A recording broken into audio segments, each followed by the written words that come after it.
Well, friends, we have another book to talk about. The memoirs of former Vice President Mike Pence.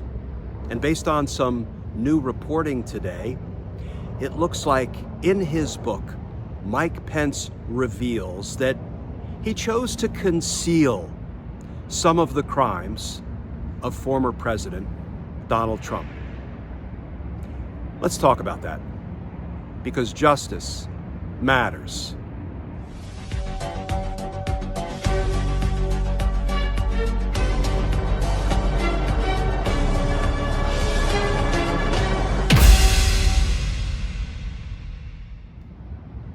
Hey all, Glenn Kirshner here.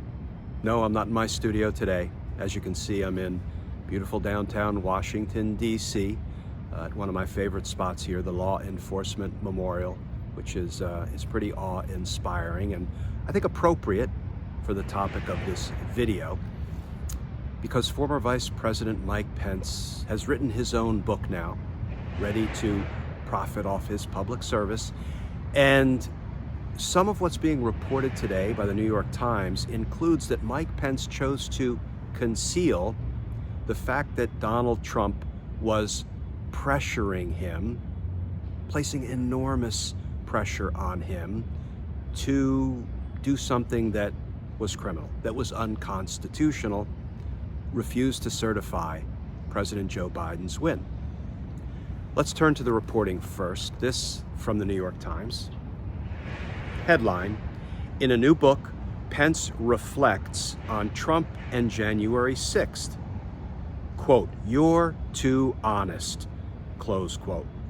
President Donald J. Trump said as he pressured his vice president to intervene to block Joseph R. Biden Jr.'s victory.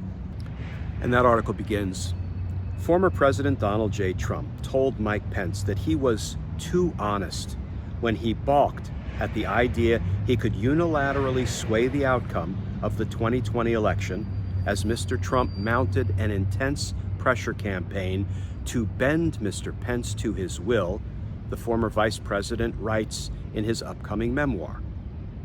Mr. Trump, Mr. Pence writes, tried various means of pressuring him, including mentioning that Mr. Pence was trending on Twitter in connection with speculation about what he would do.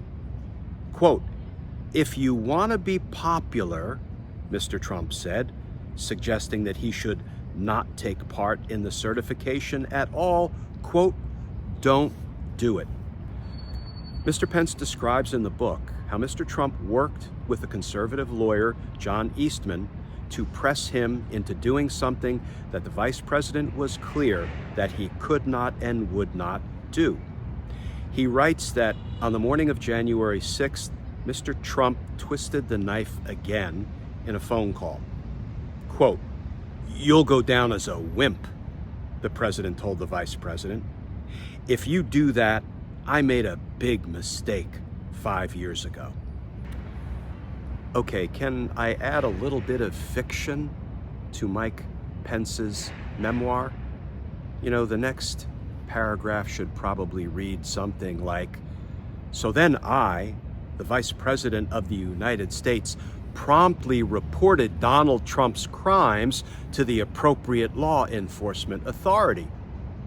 Thereafter, I, Mike Pence, knew I would have to volunteer to testify before the January 6th House Select Committee investigating Donald Trump's insurrection, Donald Trump's to end our democracy. So I contacted Chairman of the committee, Benny Thompson, and I said, Representative Thompson, Mr. Chairman, I need to testify and I need to do it now." That's not, I'm assuming, how Mike Pence's memoir reads. Why? Because Mike Pence concealed Donald Trump's crimes from law enforcement authorities, from the American people, and thus far, he has concealed the information he has about Donald Trump's unlawful attempts to overturn the results of a presidential election, concealed it from the Congressional Committee investigating the insurrection. That's what Mike Pence did. That's who Mike Pence is. And in the event anybody cares, what Mike Pence did is kind of felony-ish, because there's this crime called misprision of a felony. And here's how that statute reads. It's 18 United States Code, Section 4, misprision of a felony.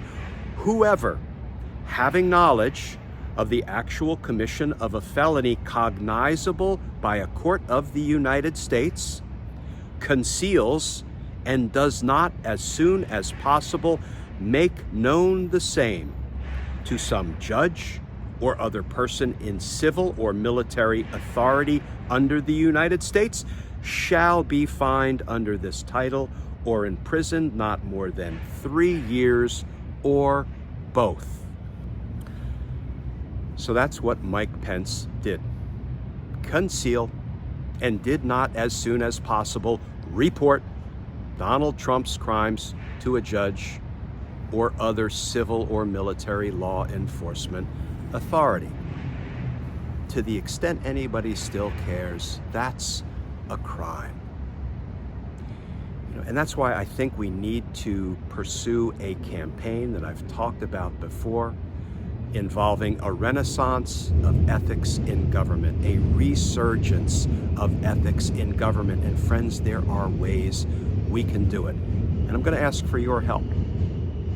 In tomorrow's video, I'm going to talk about what precisely we can do to concretely change this culture of public servants like Mike Pence and John Bolton and Bill Barr and Mike Pompeo concealing crimes of a corrupt president, not reporting them, and then including them in a book for profit.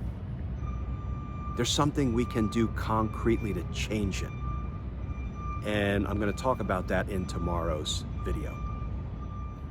But for now, friends, I think we need to insist loudly, early, and often that people like Mike Pence, together with John Bolton and Mike Pompeo and Bill Barr and others who concealed the crimes of Donald Trump in violation of that federal statute, misprision of a felony, we need to insist that they be investigated, that they be held accountable, that they be prosecuted if the evidence supports bringing a prosecution against them.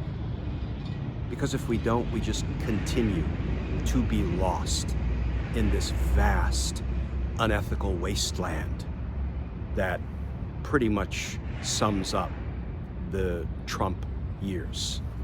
These folks need to be held accountable. If we give one whit about the rule of law and about ethics in government and about justice.